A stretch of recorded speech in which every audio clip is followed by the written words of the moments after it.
আসসালামু আলাইকুম এভরিওয়ান, কেমন আছেন সবাই? আশা করি সকালে ভালো আছেন। সো আল্লাহর রহমতে আপনাদের দোয়া ভালোবাসায় আমি অনেক ভালো আছি।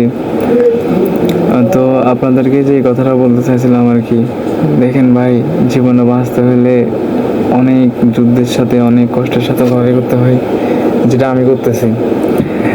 জীবনে বাঁচতে হলে অনেক কিছু করতে হয়, মানে মানুষের অবহেলা, মানুষের কথা শোনা, মানুষের ঝামেলা, এক প্রকার তুচ্ছ পরিমাণে মানুষের থেকে হয়, যারা কথা না বলতে পারে, আমারে না বলতে পারবে, যোগ্য নেই তাদের, তারাও কথা শুনে দেয়। আসলে জীবনে বাঁচে থাকলে অনেক কিছু কষ্ট করতে হয়, অনেক সহ্য করতে হয়। যাদেরকে কোনোদিন দাম দিতাম না, দাম ছিল না, তারা এখন কথা বলে। আসলে ভাই সময়, সময় একটা সময় মানুষটা এমন একটা জায়গায় নিয়ে যায় যা বলার মতো না। সময়টা হচ্ছে যে মেন।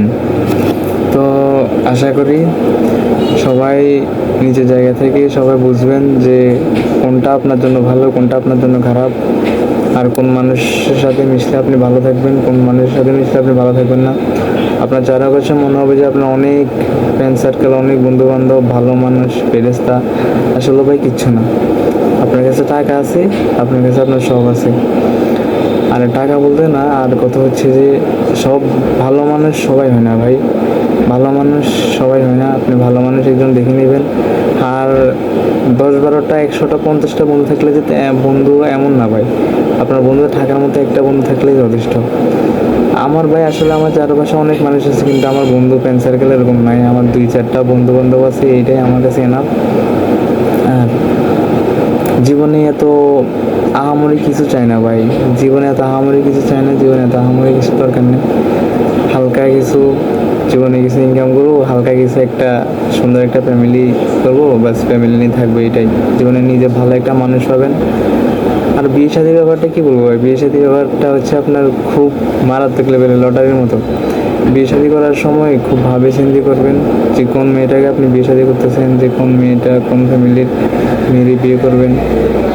আর মেয়েটার দেখবেন, জানবেন। এখনকার জেনারেশন তো ভাই গার্লফ্রেন্ড বয়ফ্রেন্ড এগুলো তো আছে, বুঝছেন? তো আপনাদের ভালোর জন্য বলতেছি, বিয়ে শাদী করার সময় খুব সেন্সিটিভভাবে করবেন, দেখবেন, জানবেন, শুনবেন। তারপরে ভাই আমার সাথে যা হয়েছে অনেক কষ্টের। আমি চাই না আমার মতো আপনারা হন। বিয়ে শাদীর ব্যাপারে খুব রেয়ার, বুঝছেন ভাই?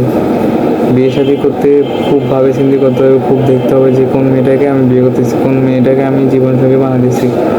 আর এমন একটা বিয়ে শাদী এমন একটা ব্যাপার যে আপনি তার সাথে সারা জীবন থাকবেন, তার সাথে আপনার সারা জীবন থাকতে হবে, আপনার মৃত্যুর আগ পর্যন্ত। এটা এমন না যে আপনি বাজার থেকে, আমার তো দোকান থেকে কোনো কসমেটিকের কোনো একটা কিছু নিছেন, আজকে কিনছেন, কালকে পালাই দিয়েছেন, বাস, কোনো অসুবিধা নেই। আর বিয়ে শাদীর এমন একটা ব্যাপার, এটা আপনি করলে এটার সাথে সারা জীবন থাকতে হবে, মৃত্যুর আগ পর্যন্ত। তো আপনি দেখতে হবে, ভাবতে হবে, ভাবে চিন্তে দেখবেন কোন মেয়েটাকে বিয়ে করতেছেন, আপনার মন মতো হয়েছে কিনা। আপনি তার সাথে 2 দিন কথা বলবেন, তারপর হচ্ছে আপনার তাদের ফ্যামিলিগত দেখবেন, তার পিছনে যে ব্যাকগ্রাউন্ড ওটা দেখবেন, সব কিছু দেখে শুনে তারপরে বিয়েটা করবেন। আমার মনে হয় এটাই ভালো হবে। আর আশা করি কথাগুলো যদি ভালো লাগে ছোটো ভাই হিসাবে, তাহলে নেবেন। আর যদি বলেন যে তুচ্ছ, তাহলে নেওয়ার দরকার নেই ভাই। আর আমার চ্যানেলটা অবশ্যই সাবস্ক্রাইব করে রাখবেন। অন্য অন্য ভালো ভালো জিনিস আপনাদের সাথে শেয়ার করব, যা কিছু হয় আপনাদের সাথে শেয়ার করবো সবসময়। আল্লাহ হাফিজ, ভালো থাকবেন।